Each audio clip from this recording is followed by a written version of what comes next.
Welcome all of you. Today I am going to give a brief overview of stars formed mainly in clustered mode or in the form of group. These cluster or group of hundred to millions of stars are called star cluster. Star clusters are the most beautiful object in the night sky.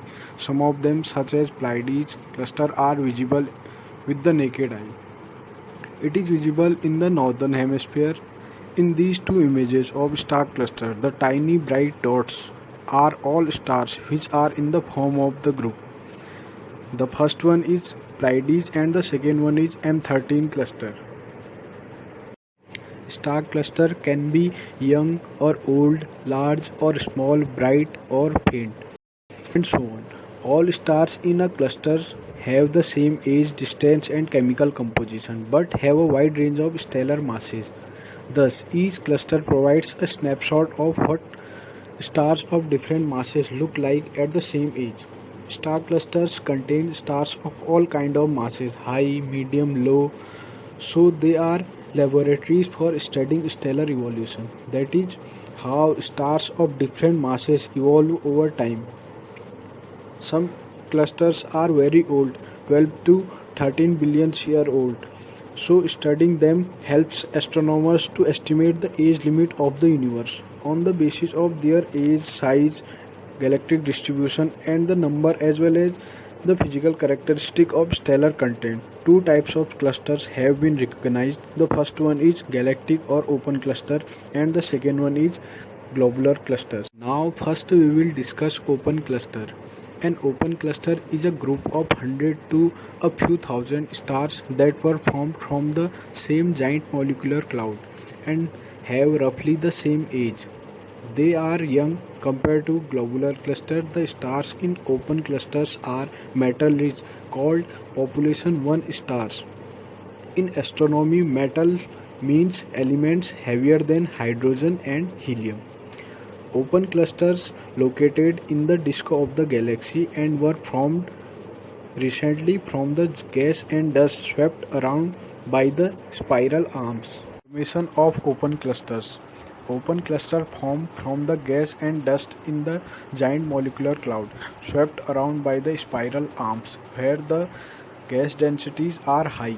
The gas and dust in these clouds are enriched with metals and other heavy elements from explosion of countless supernova. As the gas is swept around in the spiral arms of galaxy, it is compresses. This compression action of the gas and dust form nebulae, and within these nebulae stars begin to form. Some nebulae can condense and create dozen and some even thousands of stars. These stars are still bound together gravitationally and move together as they circle the galaxy. This picture shows in Orion Nebula there is an open cluster of stars called trapezium. It is very young cluster. Infrared light reveals its birth gas and dust still hanging out and star still forming within it. Distribution of open cluster. The graph is between number of open cluster in Milky Way and galactic latitude. Graph shows maximum concentration of open cluster at 0 galactic latitude, that is on the plane of galaxy. That's right, they are also called galactic clusters. Eventual fate or dispersion of open cluster. Clusters that have enough mass to be gravitationally bound. Once the surrounding nebula has evaporated, they can remain stable for many tens of millions of years. But over time, internal and external processes tend to disperse them. Internally, close encounter between stars can increase the velocity of a member beyond the escape velocity of the cluster.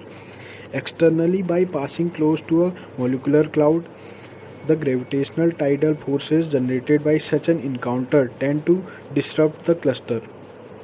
All field stars, like Sun in galaxy, are thought to have their origin in clusters. The Sun probably formed in a cluster similar to Pleiades cluster. Now we will discuss second type of star cluster, which is globular cluster. Globular clusters are densely packed collection of ancient stars. They are tightly bound by gravity, which gives them their spherical shapes, and relatively high stellar densities toward their centers.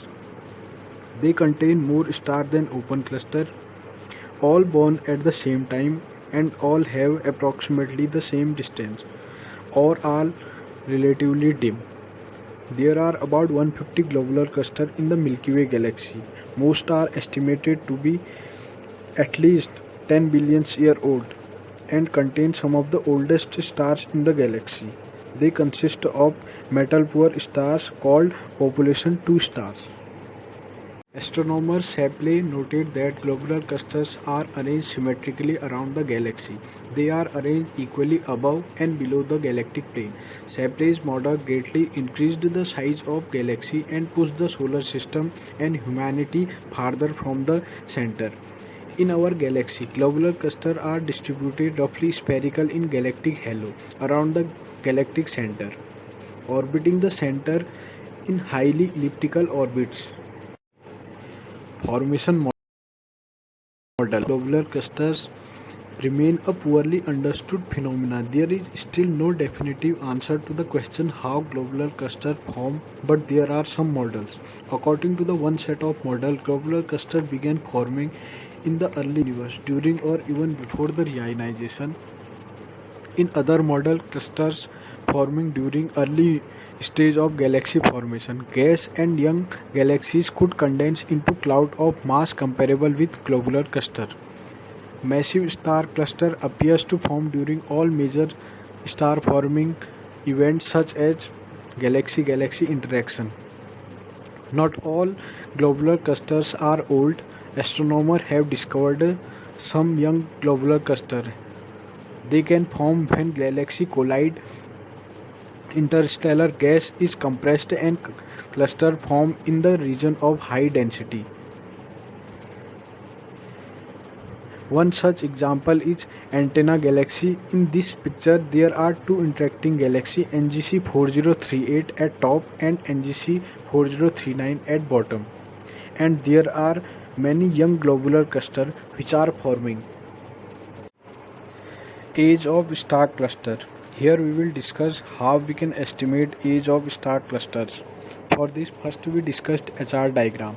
HR diagram showing luminosity determined by apparent brightness against surface temperature, which is determined by wavelength of light which is coming from star. For star, this diagram is called HR diagram. In this figure, the horizontal axis represents spectral class of stars, which are divided according to the temperature of star. For example, O stars have highest temperature and M stars have lowest temperature.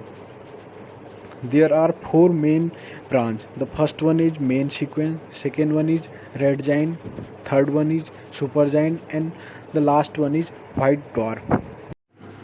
Globular clusters are the oldest known radiant object in the universe that can be age dated. The universe is obviously at least as old as the globular clusters. All stars in a cluster form almost simultaneously from the same cloud of interstellar gas, which means that the stars in the cluster should be very homogeneous in their properties.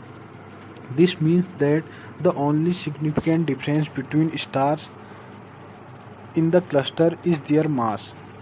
If we measure one properties of one star like age, distance, composition, etc., we assume that the properties of the rest of the stars in the cluster will have very similar properties.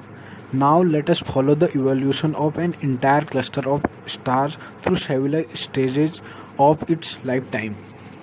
Here we will see a series of schematic HR diagrams for the star cluster. In each frame, as the star ages, their luminosities and temperature evolve and changing the overall appearance of HR diagram with age. See in this sequence is that as a cluster of stars ages, the top of the main sequence disappear first.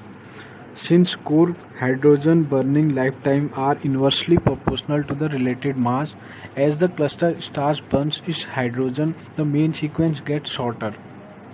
Therefore, if we can identify exactly what type of star is just now undergoing the transition from main sequence to red giant called main sequence turnoff, and if we know how long theoretically that it takes stars of that type to use up all their hydrogen, we can measure the age of star. Now, because all of stars in the cluster form simultaneously, we can assume that all stars in the cluster have the same age as the most massive stars left on the main sequence, called main sequence turnoff. The time spent by the star on the main sequence is known as nuclear time scale. With this formula, we have nuclear time scale Tn for different spectral type of stars, which we can only get by knowing the mass and luminosity of that star. In this table, we have various star clusters and their main sequence turnoff spectral type stars. And finally, we get the age from this table. For example, star cluster M11 have main sequence turnoff at B7 star, for which age is 10 million years. That means M11 is also 10 million year old. Because all stars in cluster born at same time. Similarly, for globular clusters, age is more than 10 billions of years. There is another method finding age called theoretical isochrones. Astronomers frequently also use this technique of main sequence turnoff fitting to estimate the age of star cluster. The way this is done in practice is following. Astronomers use computer models to create a theoretical HR diagram for a population of stars with a specific age. Instead of plotting the individual point, they plot a line that goes through the point of all the stars in the HR diagram.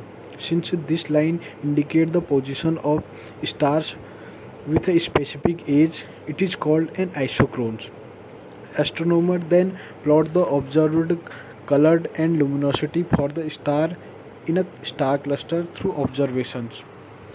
Then they find the best match between theoretical isochrones and observed star in the cluster, and that tell us the age of cluster. In this figure, there are four isochrones for age 10.25, 10.1, 9.9 and 9.7 billion years. For example, if the observed data for the cluster matched with red ones, that means it has age of 10.25 billion years. Here we have the HR diagram with main sequence fit for open clusters of different age written in the right side for different cluster according to their isochrones. That's all for this discussion. Thank you for your attention.